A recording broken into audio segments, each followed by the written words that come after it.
Mesdames, Messieurs, bonjour. Pèlerinage à la Mecque, l'État a créé un organe de régulation en lieu et place du commissariat général. L'annonce a été faite hier par le ministre des Affaires étrangères à l'Assemblée nationale. Affaire Ibrahim Anne, du nom de cet imam de Kaolack arrêté pour ses liens supposés avec des groupes terroristes à Kabatoki, fief de l'imam des voix s'élève pour demander à la justice d'aller voter pour réédifier l'opinion. Elles se disent convaincues de l'innocence de Ibrahim Anne. Dispositif sécuritaire à Touba à quelques jours du Magal. Le ministère de l'Intérieur mobilise 100 400 policiers. Abdoulaye Daouda Diallo est d'ailleurs attendu ce matin dans la ville religieuse pour présider un CRD en attendant l'arrivée du chef de l'État demain à Touba. La page des sports, ce sera avec Lamine Gueye et la revue de la presse de Fabrice Nguema qui mettra un terme à ce journal qui vous est présenté par Pabès Diba. Chimère Diop assure la partie technique. Mesdames, Messieurs, bienvenue à l'Assemblée nationale. Le budget du ministère des Affaires étrangères et des Sénégalais de l'extérieur a été voté par la plus grande majorité des députés.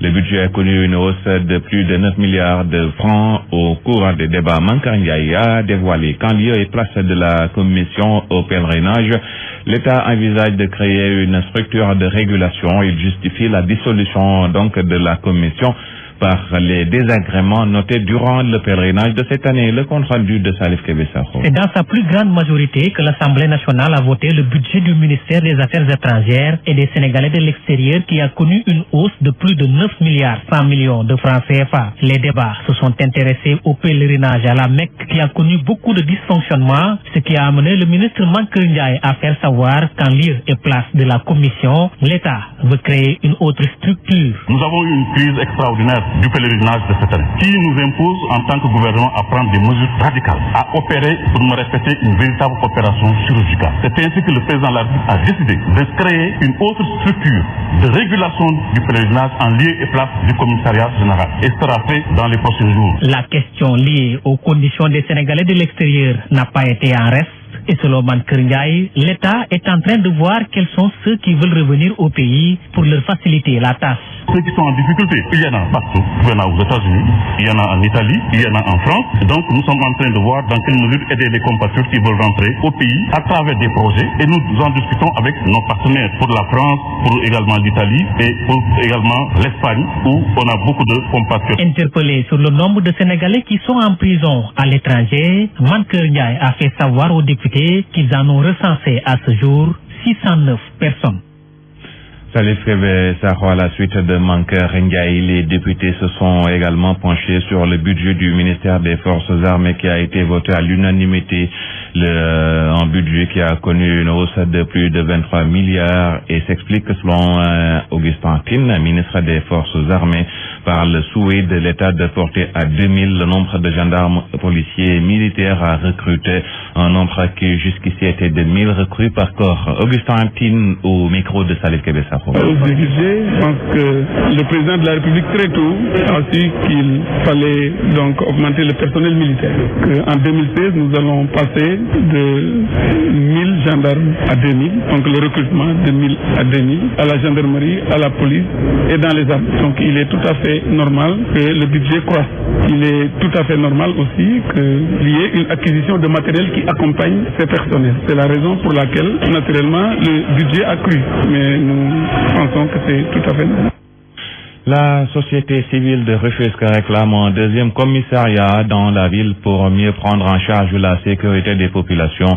Rufisque a grandi et sa population a triplé ces dernières années, ce qui a pour conséquence d'accroître les problèmes d'insécurité dans la vieille cité. C'est ce que soulignent les acteurs de la société civile de Rufisque. Ils saluent par la même occasion le travail abattu par la brigade de surveillance municipale pour désencombrer les rues et veiller à la sécurité des élèves dans la ville. Djibi Gueye est le coordonnateur du réseau rufisquois regroupant les organisations de la société civile Au micro de Cheikh Ahmed Tidiane Seck. Ce que la municipalité fait avec ses brigades dans le cadre des informations pour un peu aider à l'évacuation des élèves du primaire avec ce qui s'est passé avec les enlèvements de l'année dernière, avec aujourd'hui le respect qu'on a de l'ordre public, de dégager les trottoirs et les artères, je crois qu'il est extrêmement important que les populations en prennent la relève et qu'on souhaiterait à ce que, même si on a des bavures, qu'on passe à la capacitation du personnel de ces brigades-là, à un renforcement de capacité sur les rudiments de la sécurité. Rufisque a beaucoup grandi. Toute la zone rurale de Rufisque maintenant, donc la population de Rufisque a presque triplé. Mais jusqu'à présent, il n'y a qu'un seul commissariat pour gérer la sécurité des populations. Et nous trouvons ça assez petit. Et nous demandons au gouvernement qu'il y ait la mise en place d'une nouvelle brigade pour qu'il y ait beaucoup plus de proximité dans la gestion de la sécurité des populations. Plus de 2 semaines après son arrestation, les populations du quartier Kabotoki de Kaolack demandent à la justice de juger très rapidement l'affaire Ibrahim Anne. Ibrahim Anne, on se le rappelle, c'est l'imam de cette zone de Kaolack arrêté pour ses liens supposés avec des groupes djihadistes. Et selon ses proches, Ibrahim Anne n'a aucune relation avec une seule organisation terroriste. Et selon ces populations, toujours, Ibrahim Anne, dit Ifra, est un homme de paix. Nous écoutons Dr Alioune Dia, il est biologiste, chef à l'hôpital régional El Ibrahim Niass de Kaolack, habitant du quartier Kabotoki.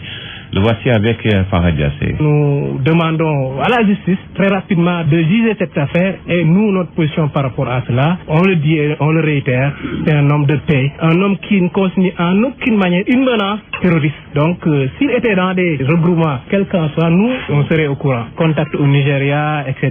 Donc là, vraiment, il n'a pas de contact. Nous prions ensemble chez Oustaz Alindao qui a été arrêté avant lui. Mais quand même, ni Oustaz Alindao, ni Ibrahim Anne et compagnie, on n'a jamais entendu des manifestations ou des manigances, quel qu'en soit, qui orientent la population à faire le terrorisme. Leur discours, c'est quoi? C'est éduquer, apprendre la sunna, etc. et apprendre l'islam. Mais quand même, il n'incitait pas les personnes à la violence. C'est pas un homme violent. Il incitait plutôt les personnes à aller embrasser la sunna du prophète sallam. Il ne constitue nullement une menace d'insécurité dans ce territoire. La menace d'insécurité, je pense que c'est ailleurs. Par exemple, les dosettes d'alcool qu'on vend dans la rue, etc. Le ministre de l'Intérieur est attendu ce matin à Touba pour les dernières constatations avant l'arrivée du chef de l'État prévu demain. Abdoulaye Daouda Diallo y sera aussi pour les derniers réglages avant le Magal. Ce sera lors d'une réunion avec les responsables du comité d'organisation. Hier déjà, il a annoncé que pour le volet sécurité du Magal, 1400 policiers seront déployés. Et en plus des gendarmes donc pour sécuriser le grand événement qui se déroule à Touba. À Pikine, l'Association nationale des professionnels de la viande et du bétail compte accompagner à sa manière la journée de l'élevage qui est célébrée demain à Koungheul. Elle va baisser le prix du kilogramme de la viande à 2000 francs pendant 2 jours dans les sites autorisés. Ils l'ont dit hier lors d'un point de presse tenu à la Sogas. En outre, l'association se félicite de l'exécution des promesses du chef de l'État, mais estime que des efforts restent à faire dans le secteur. Nous écoutons Mamadou Fall Doudou, président de cette association, au micro de Younoussa Baldé. Avec l'ancien régime, on avait des problèmes sur le ranch de Doli, qui a une superficie de 87 000 hectares. Donc, ce ranch-là a été libéré par le président Macky Sall, qui a pris l'engagement de clôturer ce ranch d'une longueur de 120 km. Les travaux sont en cours. Ce que nous demandons à l'État, il nous faut au moins 3 ou 4 ranchs dans les zones sylvopastoraux. Vraiment, nous saluons ces actions parce que l'aliment du bétail est subventionné maintenant. Dans les caisses des éleveurs, il y a 3 milliards et quelques. Mais ça reste beaucoup dans les niveaux du moyen de la commercialisation et de la transformation même. Vous voyez bien dans les sites qu'on commercialise la viande, ça ne répond plus aux normes. Vous avez bien vu le transport du bétail qui n'est pas adopté dans les normes. Tout ça, c'est des mécanismes qui vont venir et puis sécuriser même ce secteur. Mais le prix de la viande est cher au Sénégal et cher dans tous les pays du Sahel. On a les mêmes prix au Mali, au Niger. Il y a des périodes, c'est la période de soudure. Les animaux vont au pâturage. Il n'y a que l'élevage intensif qui sort dans les marchés. L'élevage intensif, ça demande des intrants. L'alimentation du bétail actuellement coûte cher. Si ça se replique sur la production du bétail, mais à la commercialisation, ça doit être un peu cher. 7h12, le président de la République a élevé à la dignité de Grand Croix de l'Ordre international des palmes académiques. Cette distinction lui a été remise par le CAMES pour les innombrables services qu'il a rendus à l'enseignement supérieur. La cérémonie académique de décoration s'est déroulée hier au Palais de la République. Le compte rendu de Dendi Mendao. L'Ordre international des palmes académiques décerné au président de la République, une distinction qui est synonyme de récompense pour les nombreuses actions qu'il a menées dans le domaine de l'enseignement supérieur et de la recherche. Napuro Aboudo, grand chancelier du CAMES.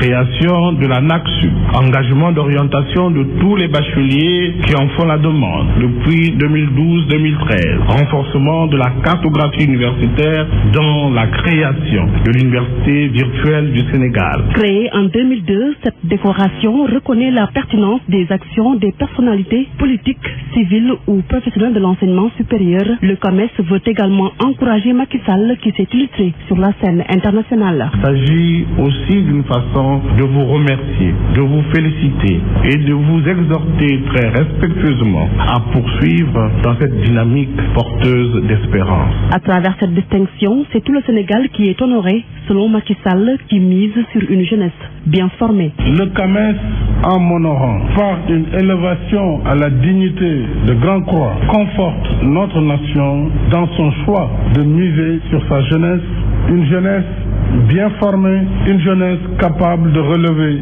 les défis de son siècle. Le président de la République s'est engagé à accompagner le CAMES en mettant à sa disposition une enveloppe de 500 millions de francs CFA. Il appelle ainsi ses pairs africains à faire de même. Les postes de santé des communes de Diamniadio et Sébikotane ont reçu des appuis financiers de l'APIX, laquelle, dans le cadre de l'accompagnement social des populations impactées par le projet de l'autoroute à péage, a remis des subventions destinées aux différents comités de santé qui existent dans ces deux collectivités locales. Les chèques ont été remis aux maires des deux communes en présence des autorités de l'APIX. Compte rendu Cheikh Ahmed Tidiane Seck. Après les écoles et les organisations structurées de Sébikotane et Diamniadio, l'APIX est encore de retour dans ces localités pour cette fois-ci appuyer le secteur de la santé. 4 structures sanitaires de Diamniadio ont reçu 1 000 francs. Aujourd'hui, on a posé un autre pas, c'est l'accompagnement à la santé. Et c'est pour ça que l'APIX a décidé d'accompagner 4 communes, dont celle de Diamniadio, aujourd'hui, avec un montant de 7 200 pour l'équipement et l'acquisition de médicaments pour les postes de santé. À Sébikotane, c'est un chèque de 5 600 000 qui a été remis aux autorités municipales de l'argent destiné aux postes de santé. Muntagassi, directeur général de l'APIX. Nous avons remis un chèque de 5 600 000. C'est ça le rôle de l'APIX. D'une part, dans la réalisation d'infrastructures majeures, mais aussi accompagner les populations pour garantir une insertion et une réinstallation inclusive pour améliorer davantage les conditions de vie des populations impactées par nos projets. Ces gestes à l'endroit des populations impactées par l'autoroute à péage Dakar-Diamniadio ont été bien accueillis par les maires de Diamniadio et Sébikotane. Nous le saluons vivement et nous remercions l'APIX pour avoir compris l'importance de la santé et pour y avoir contribué si largement. J'en suis fort heureux parce que dans mon budget de cette année, il était inscrit effectivement que j'achète des médicaments pour 5 millions. Cheikh Ahmed Tidiane Seck, Sébikotane, Zik FM. Pour plus de transparence dans la gestion, mais aussi pour permettre un échange direct avec les populations de Mbao afin de lister les manquements. C'est tout le sens du débat sur les orientations budgétaires de l'année 2016. Un atelier qui s'est tenu hier a permis de dresser aussi des pistes de solutions. Compte rendu Idrissa Diémé. Pour bien préparer le budget 2016 au niveau de Mbao, la commune a tenu un atelier pour échanger sur les orientations budgétaires. Un débat tenu dans les stricts respects de l'article 7 de l'acte 3 de la décentralisation. Abdoulaye Pouy et les maires de Mbao. Nous avons quand même choisi de faire des ateliers d'échange sur toutes les commissions concernant les attributions de la mairie. Nous avons choisi en tout cas d'associer la population, d'associer les conseils consultatifs de quartier. Il n'y a même pas un choix à faire. Il faut associer la population sur la gestion des choses pour que ça soit plus transparent, mais aussi surtout sur l'essence des idées. La participation des populations à cet atelier a sans doute permis à ces dernières de lister la problématique, comme qui dirait. Mercredi au matin, le pape François s'envole pour l'Afrique pendant 6 jours. Il fera étape au Kenya, en Ouganda et enfin en République centrafricaine. Il entend prêcher la paix, le dialogue entre les religions et la lutte contre l'exclusion.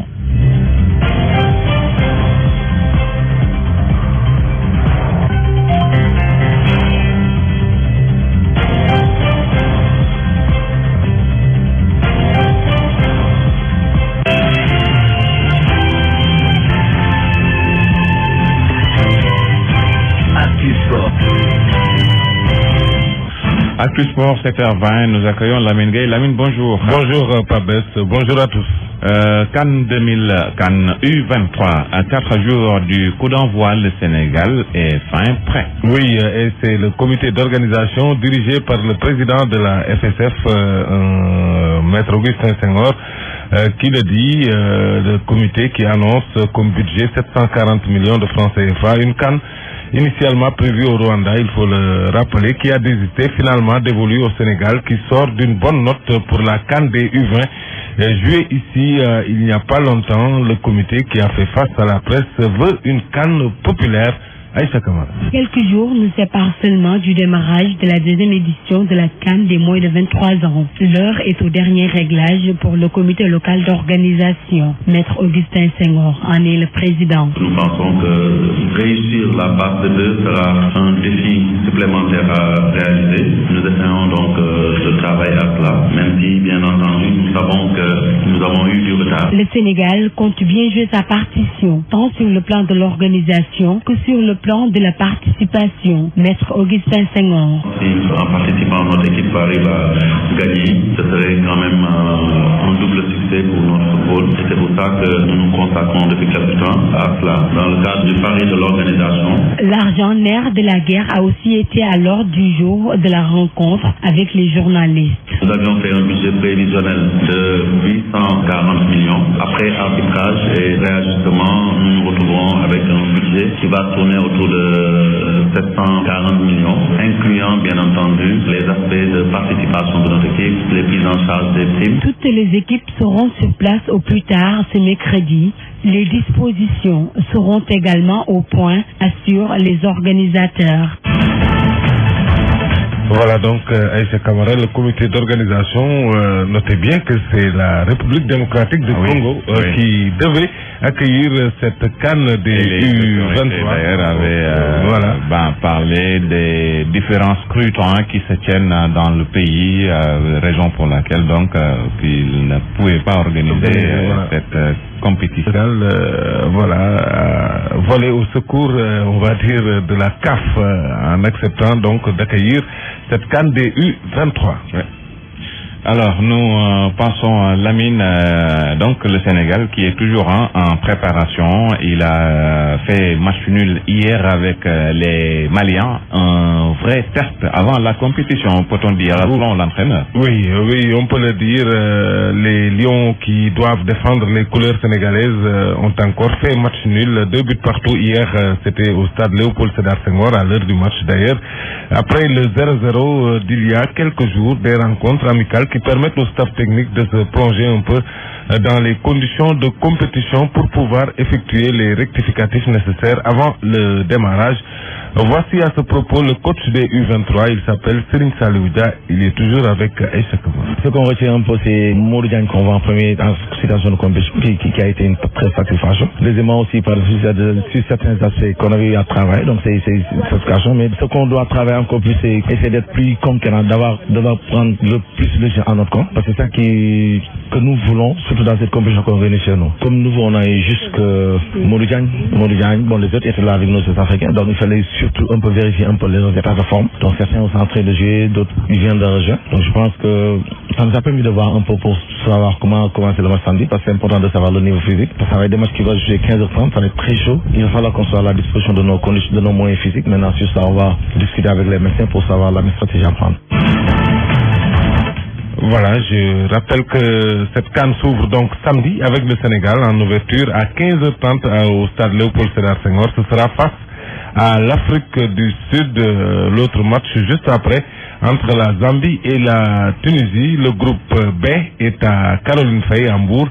C'est le Mali, l'Égypte, le Nigeria et l'Algérie en dehors du trophée. Donc, il y a 3 places à prendre pour les JO de Rio 2016. En Europe, c'est la suite de la Champions League ce soir. Oui, on va découvrir tout de suite le programme avec le groupe A où on va surveiller de près le déplacement du Real Madrid sur la pelouse de Shakhtar Donetsk. Après surtout la raclée infligée par Barcelone. Je bien rappelé cette raclée, hein. Voilà, on va surveiller ce que fera donc le Real Madrid. Et puis dans l'autre match de ce groupe A, le Paris Saint-Germain tentera cette fois-ci d'avoir sa qualification sur la pelouse de Malmö, club formateur de Zlatan Ibrahimovic. Groupe B, CSKA Moscou-Wolfsburg, Manchester United accueille PSV Eindhoven. Dans le groupe C, le Benfica se déplace sur la pelouse de Astana, alors que l'Atlético Madrid accueille Galatasaray. Enfin, dans le groupe D, Borussia Mönchengladbach contre Séville. Et puis Manchester City qui ira jouer en Italie contre la Juventus de Turin. Terminons avec Lamine Michel Platini qui risque gros, hein, une radiation à vie. Oui, une suspension à vie de toute activité dans le football. C'est ce que préconise en tout cas la chambre d'instruction du comité éthique de la FIFA dans un rapport. L'avocat de l'ancien numéro 10 des Bleus, Thibaut Dallès, a estimé que cette demande était démesurée et qu'il qualifiait cette demande de pur scandale. La chambre de jugement doit rendre son verdict final en décembre. On reproche à Platini, je le rappelle, et à Blatter un versement d'1,8 million d'euros. Le Français, il faut le rappeler également, a saisi le TAS, le tribunal arbitral du sport. Platini comme Blatter ont été suspendus pour 90 jours. Issa Hayatou assure l'intérim. L'élection pour la présidence de la FIFA reste maintenue le 26 février. Une radiation à vie, c'est quand même...